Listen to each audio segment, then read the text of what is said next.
Herkese merhabalar. Bu haftaki konu başlığımız insanoğlu binlerce yıldır uyarıldığına rağmen veya anlatıldığına rağmen neden ruhsal varlığına, maneviyatına yönelemiyor? Bunun üzerine olacak. Bu haftaki akış biraz daha felsefi ve her zaman niyet ettiğim gibi size bir sorgulama alanı, bir bilinç aralığı yaratmayı hedefleyecek. Hiç düşündünüz mü sevgili arkadaşlar? Kaç tane din gelmiş? Kaç tane peygamber gelmiş? Kitabi dinler gelmiş. Anıtlar yapılmış, mabetler yapılmış. Ama insanoğlu hala tam anlamıyla bu kanala veya bu bilinç seviyesine bir şekilde ulaşamıyor. Yani insanın varlığı taştan değil. Hani deriz ya, taş olsa anlardı. Ama bizim bir aklımız var. Bilincimiz var. Ruhumuz var. Duygularımız var. İletişim halinde olduğumuz bir tabiat ve bir insan, bir bitki, bir hayvan, yani genel olarak daima iletişimde olduğumuz aslında bir kolektif var. Peki neden her şey bize maneviyatımızı veya ruhsal varlığımızı anlatmaya bu kadar çalışırken biz neden anlayamıyoruz? Neden devamlı uyarılmaya veya hizaya getirilme ile ilgili bir mücadele içerisinde olmak durumunda kalıyoruz? Tekrar ediyorum, hiç düşündünüz mü? Eleştirmek çok kolay. Herkes kendi doğrularını devamlı birilerine anlatmaya çalışıyor. Kabul ettirmeye çalışıyor. Doğal olarak kutupluluk yaratıyor. Evet sevgili arkadaşlar. Nefs dediğimiz veya kötülük dediğimiz veya X dediğimiz, Y dediğimiz bizim negatif varlığımız nasıl bir yazılım ki hakikatimiz üzerinde bizi devamlı manipüle edebiliyor. Yani bu öyle bir manipülasyon ki devamlı insanın içini kemiriyor ve insanı aslında daima nefsaniyete yönelmesini cazip kılıyor. Bunu hepimizin kabul etmesi lazım. Çünkü varlığımızın yazılımı daima nefs üzerine çalışıyor. Bizi yaratan sistem çünkü böyle yaratmış. Ama neden? Bakın neden? Hep neden sorusuyla ilerlememiz lazım. Körü körüne bilgiye iman etmek değil, anlatılana iman etmek değil. Kendi varlığımızın üstadı olabilmemiz için neden sorusunu daima sormamız lazım. Neden bizim varlığımız nefs üzerine kurgulanmıştır? Evet, bunun sebebi başka türlü gelişememe hali. Gelişemiyoruz. Bizim gelişebilme ile ilgili, varlığımızın yüksek mertebelerine çıkma ile ilgili bütün mücadelemizin ana katalizörü ve ana motivasyonu daima nefsimiz olmak zorunda. Ahlakla sınanacağız. Mecburuz. Cimrilikle sınanacağız. Mecburuz.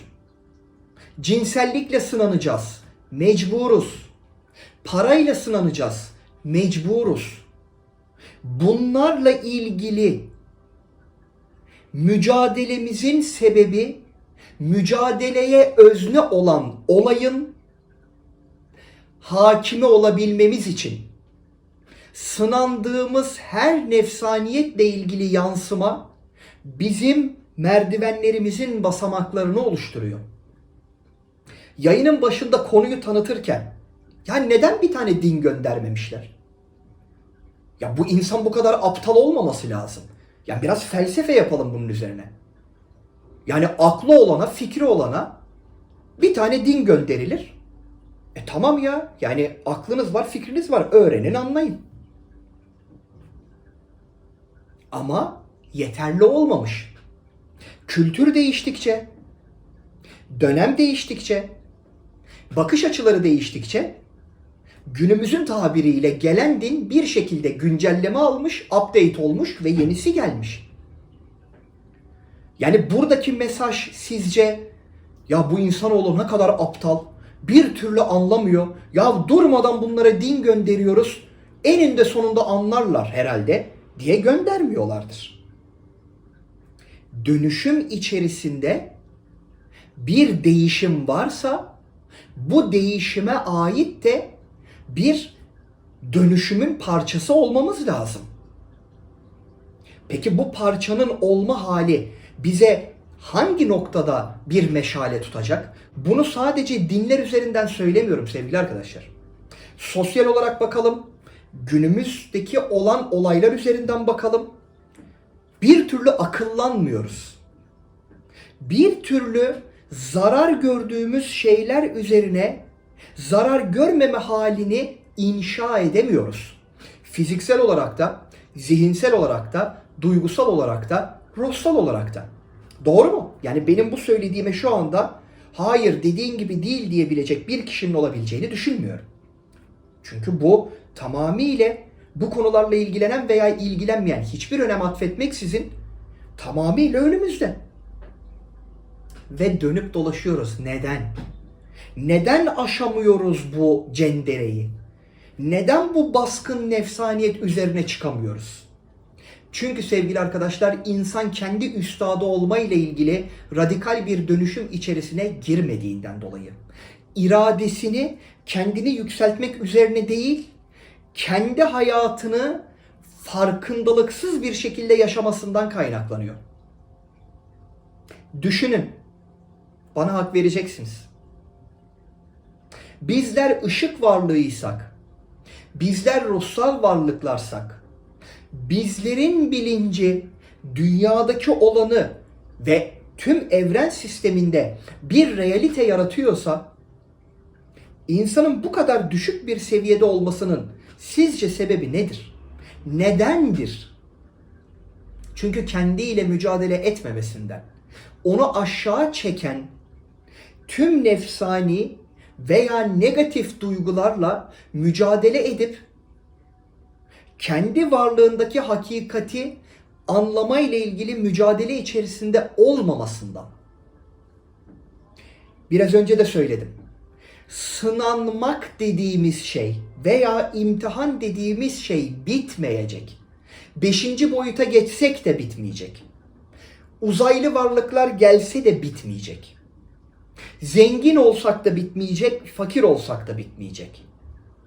Anlasak da bitmeyecek, anlamasak da bitmeyecek. Çünkü tekamül dediğimiz sistem sonsuzluk üzerine çalışan bir realiteyi ve hakikati barındırır. Burada daima insanın kendi üstadı olabilmesiyle ilgili yargılarını, duygularını, bakış açılarını, çevresiyle olan ilişkileri, yönetmeyle ilgili farkındalıklı bir seviyeye gelmediği sürece, farkındalıktan kastım, hadi su üzerinde yürüyelimden bahsetmiyorum. Onu aşağı çeken nefsani duyguları kendisini manipüle etmeden anında yakalayıp bu hal ve oluş üzerine davranmasından bahsediyorum. Bu çok zor bir şey değil arkadaşlar. Sadece alışkın olduğumuz yaşam stilimizi veya yaşam şeklimizi dönüştürme ile ilgili bir tavır içerisinde olup bu tavra sahip çıkmamız lazım. Kendimiz için. Kendimiz için. Allah için değil. Annen baban için değil. Eşin çocuğun için değil. Sen zaten nefsaniyet noktasında kendinle ilgili mücadeleyi verdiğin zaman herkesi, her şeyi zaten memnun etmiş olacaksın. Frekansını yükselteceksin. Yükselen frekansın zaten senin çevrenle olan ilişkilerini, yaratıcıyla olan ilişkilerini, evrensel varlığınla olan ilişkilerini ve tüm dünyaya ait varoluşla mükemmel bir ilişki kurmanı sağlayacak. Ama insan devamlı uyarılmasına rağmen imtihanlarla, musibetlerle, afetlerle, ona gönderilen kitaplarla ama anlamamaya direniyoruz. Kitabi dinlerin tarihi 5000 yıl arkadaşlar. 5000 yıl. Ama bizim coğrafyamızda Göbekli Tepe bir tapınak çıktı ortaya değil mi? 12.000 yıl. Mu ve Atlantis'ten bahsediyoruz. 20-25 bin yıl. Ya bu nasıl bir ruhsal varlıktır? Bir türlü eğitilemiyor. Bir türlü anlamıyor. Anlamamaya ve dönüşmemeye direniyor. Sizce bu normal mi? Bunu hepimiz için söylüyorum. Ben bunları anlatan bir insanım da ermiş bir olarak size bunları söylemiyorum. Hepimizin nefsaniyetleri var. Hepimizin ego varlığı var. Ama buradaki farklılık şurada sevgili arkadaşlar.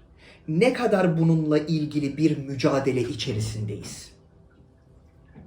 Ne kadar kendi varlığımızı daha yüksek bilinç boyutlarına taşıma ile ilgili bir farkındalıkla bunu yapıyoruz. Bakın devre sonu diyoruz. Yıllardır ben anlatıyorum. Yıllardır benim gibi bu bilgileri anlatan kıymetli, değerli dostlar var. Öğretmenler var, hocalar var. Nasıl olacak? Neyden ders almamız gerektiği ile ilgili kendi varlığımızda dahi bir sorgulama yapmıyoruz. Sadece eleştiriyoruz. Herkes kendi doğrularına o kadar bağımlı ki, insanların ona hak vermesine o kadar bağımlı ki, olan biten kendisiyle ilgili olduğunda ortalığı velvereye verip ama ona bir gösterge diyebiliriz veya bir mesaj diyebiliriz. Çevresinde olan olaylardan hiçbir şekilde ders almama. Sorumlusu biziz. Kurtarıcı sadece biziz.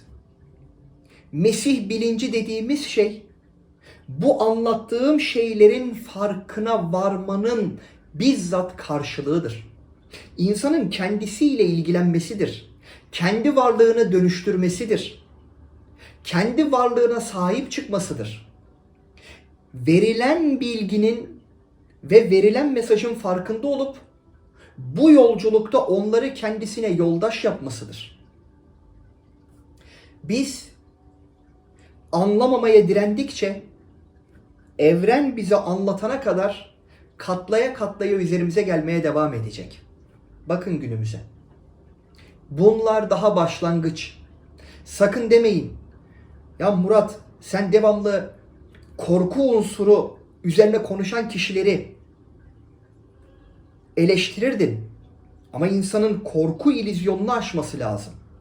İşte korku illüzyonunu aşmak için insanın önce kendisini aşma ile ilgili bir çaba içerisinde olması lazım. Bunu söylemezsem eksik olur. Kendi varlığına yönelmeyen her kişi daima varlığına imtihanları çekmeye devam edecek. Bu sebeple yayının başlığını binlerce yıldır uyarılan ve anlatılan insan neden bir şekilde akletmiyor?